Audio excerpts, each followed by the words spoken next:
నమస్తే, welcome to our channel. నేను సౌజన్య. ఆంధ్రప్రదేశ్ ముఖ్యమంత్రి జగన్మోహన్ రెడ్డి మోదీతో గంటన్నర పాటు భేటీ అయ్యారు. ఆ తర్వాత అరగంట పాటు నిర్మలా సీతారామన్తో భేటీ అయ్యారని చెప్పేసి మన అందరం కూడా వార్తల్లో విన్నాం. మరి అంతసేపు మోదీ గారితో భేటీ అయిన తర్వాత ఆయన ఆంధ్రప్రదేశ్ వచ్చిన తర్వాత ఎందుకు అంత డల్గా ఉంటున్నారు?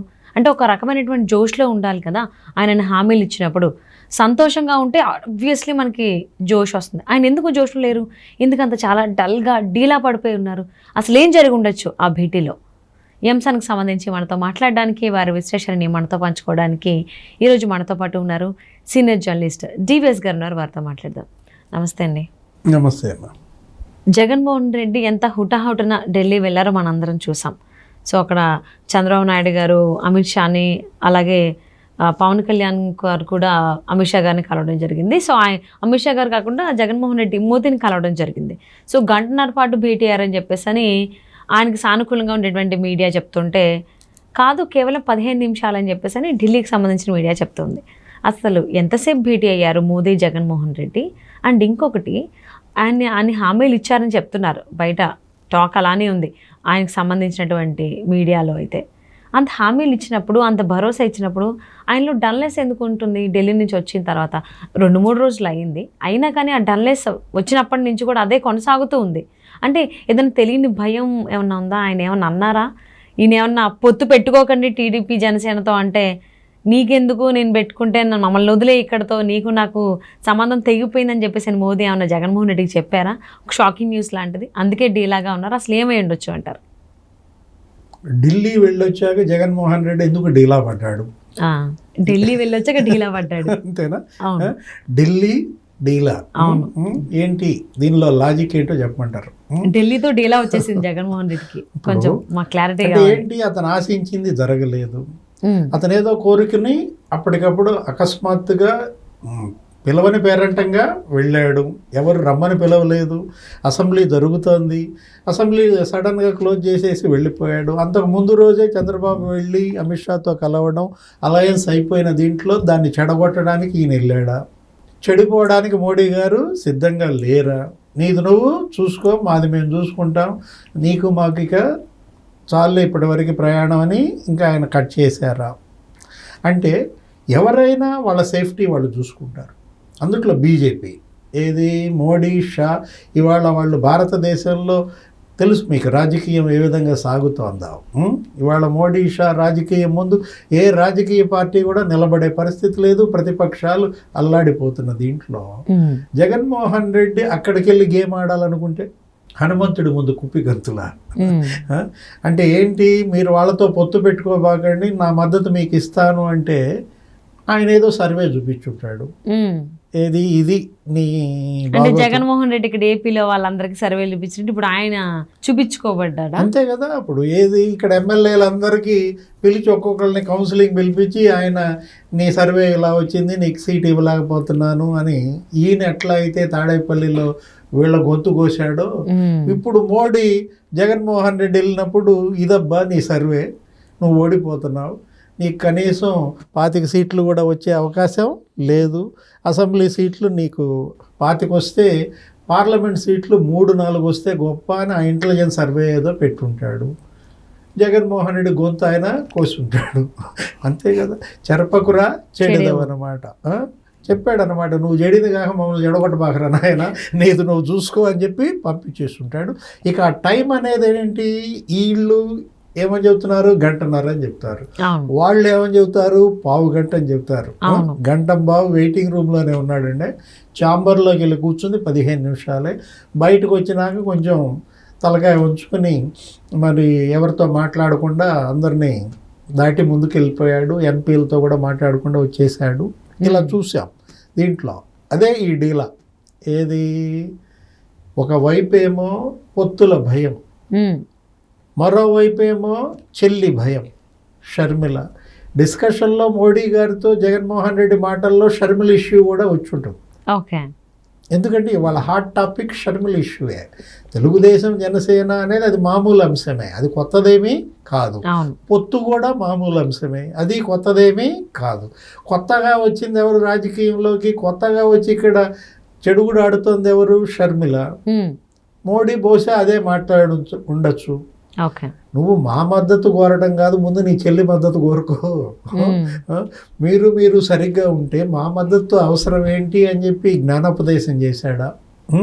మీ కుటుంబ వైరుధ్యాలే ఇవాళ నీ కొంప ముంచుతున్నాయి జగన్మోహన్ రెడ్డి.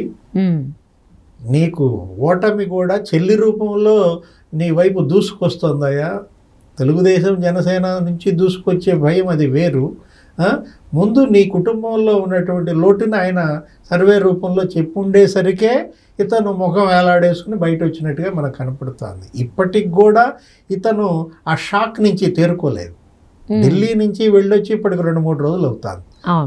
2-3 రోజులైనా కూడా జగన్మోహన్ రెడ్డి ఇంకా ఆయన మనసులోకి రాలా, మనిషిగా లేడు. రేపు పొద్దున ఏదో వెళ్తున్నట్టున్నాడు, ఆడుదాం ఆంధ్రాకో మరి ఎక్కడికో. ఏం ఆడతాడు ఇంకా ఆయన ఆడేది? ఇక ఇప్పుడు జనం ఆడటం బిగిన్ చేశారు. ఇన్నాళ్ళు జగన్మోహన్ రెడ్డి ఆడుకున్నాడు వీళ్ళతో, ఇప్పుడు జనమే ఆడుతున్నారన్నమాట. జగన్మోహన్ రెడ్డి అష్టదిగ్బంధనంలో ఇరుక్కుపోయాడమ్మా. ఏంటి అదేదో సినిమాలో రామ్ చరణ్ ఏదో ఉంటుంది, ఏంటి అరవింద్ గోస్వామి ఎవరో ఉంటాడు ఒక అతను, 8 అనేది ఉంటుంది అనమాట. అష్టదిగ్బంధనం పాత సినిమాయే. అష్టదిగ్బంధనం అంటే ఏంటి? 8 వైపులా అష్టదిక్కులు బంధించేశారు. జగన్మోహన్ రెడ్డి కూడా ఇవాళ అలా ఇరుక్కుపోయాడు. ఏంటి, ఒకవైపు చంద్రబాబు, లోకేష్, భువనేశ్వరి. చంద్రబాబు ఏమో కదులు రండి అని ఆయన వచ్చి పడుతున్నాడు. ఇప్పుడు లోకేష్ ఏం చేశాడు? ఇప్పుడు శంఖారామో ఏదో తీసుకుని అతను రోడ్డు మీద పడ్డాడు. ఇంకోవైపు భువనేశ్వరి నిజమే గెలవాలని ఆమె వెళ్తోంది. ఇక వారాహి యాత్ర ఎవరు? పవన్ కళ్యాణ్ రేపటి నుంచి రోడ్డు ఎక్కుతున్నాడు. అమలాపురం, కాకినాడ వరుస పెట్టి భీమవరం అతను తిరుగుతున్నాడు. ఆయన వారాహి 4, వారాహి 5. చెల్లి సంగతి నీకు తెలుసు. అసలు చెడు కూడా ఆడుతోంది చెల్లి. మరోవైపు కేంద్ర సహకారం చూసావు ఇవాళ మనం మోడీ ఎలా ఉందో. అసలు ప్రజల్లో తీవ్రమైన వ్యతిరేకత, సొంత పార్టీలోనే అతని పైన తిరుగుబాటు. ఇలా అష్టదిగ్బంధనంలో జగన్మోహన్ రెడ్డి ఇరుక్కుపోయాడు. 8 దిక్కులు మూసేశారు. ఇప్పుడు ఇక ఆయన ఎటు బెసకలేని పరిస్థితుల్లో ఇవాళ ఓటమి ఖాయమైపోయింది. ఏ క్షణానైనా ఓటమి పిడుగు జగన్మోహన్ రెడ్డి మీద పడటానికి సిద్ధంగా ఉందన్నమాట. సర్వేలు కూడా అవే చెప్తున్నాయి. నిన్నగాక మొన్న వచ్చిన సర్వే ఏం చెప్తోంది? ఇద్దరి మధ్య గ్యాప్ 6% ఎంతో చూపించారు. అది తెలుగుదేశం జనసేనకి మరి 45% ఏమో వస్తే ఇతను 40%లోనో ఎంతో ఉన్నాడు. 8 పార్లమెంట్ సీట్లు వస్తాయని చెప్పి చూపించింది. 17 సీట్లు వాళ్ళు గెలుస్తారు, ఇతనికి 8 సీట్లు వస్తాయి అనుకున్నా కూడా వాస్తవం అది కాదు. ఆ సర్వే జరిగినప్పటికీ ఇంకా షర్మిల రోడ్డెక్కల. ఆ సర్వే జరిగినప్పటికీ షర్మిల కాంగ్రెస్ కండవా కప్పుకోలా. 8 సీట్లు రావటం గొప్ప. 8 సీట్లు కూడా రావు ఆయనకి. ఏంటంటే 3-4 సీట్లు వస్తే పార్లమెంట్కి గొప్ప అన్నమాట. అది కూడా ఆ రాయలసీమలో ఏదన్నా వస్తే గిస్తే 3-4 సీట్లతో సరిపెట్టుకుంటాడు. నీకు ఎక్కడి నుంచి? శ్రీకాకుళం నుంచి నెల్లూరు, ప్రకాశం దాకా అసలు ఎక్కడ ఇవాళ జగన్మోహన్ రెడ్డి అడ్రస్ కూడా కనపడే పరిస్థితి లేదన్నమాట. సో లేటెస్ట్గా వచ్చినటువంటి ఐపాక్ సర్వే అది ఎంత వాస్తవం తెలియదు, కానీ అది కూడా జగన్మోహన్ రెడ్డికి కొంచెం నెగిటివ్గా, కొంచెం కాదు కంప్లీట్గా నెగిటివ్గానే ఉంది. అసలు ఈ సర్వేలు కాదు, నిన్న బయట పెట్టిన మోడీ సర్వే తెలుస్తుంది కదా, ఇంటెలిజెన్స్ సర్వేతో, దాంతోనే బేజారెత్తిపోయి ఈయన నేను గెలిచిన ఎంపీలతో నీకు మద్దతు ఇస్తాను, మీరు ఇదే సహకారం నాకు భవిష్యత్తులో కూడా ఇవ్వాలి, ఈ 5 ఏళ్ళు నన్ను కేసుల్లో నుంచి బయటేసినందుకు ధన్యవాదాలు, రాబోయే 5 ఏళ్ళు కూడా నా ఎంపీలంతా నీకే మద్దతు ఇస్తారు అంటే నీకు ఎంతమంది ఎంపీలు గెలుస్తారు అనుకుంటున్నావు అని అడుగుంటాడు. నాకు 25 మంది గెలుస్తారు అంటే 3 గెలిస్తే గొప్పరా నాయన ఇంటికి పోవని అంటాడు. సో ఇంకా ఇన్ని మాట్లాడిన తర్వాత మీరు టీడీపీతో పొత్తు పెట్టుకోవద్దు అని కూడా జగన్ అడగలేని పరిస్థితి అయిపోయింది పాపం. సో ఒకవైపు షర్మిల అయితే చెల్లి, మిగిలిన అన్ని వైపులా మిగిలిన రాజకీయ పార్టీలు అన్నీ ఉన్నాయి.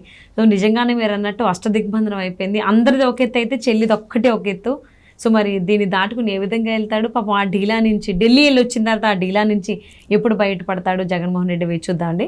Thank you so much for spending your valuable time with us, DVS గారు.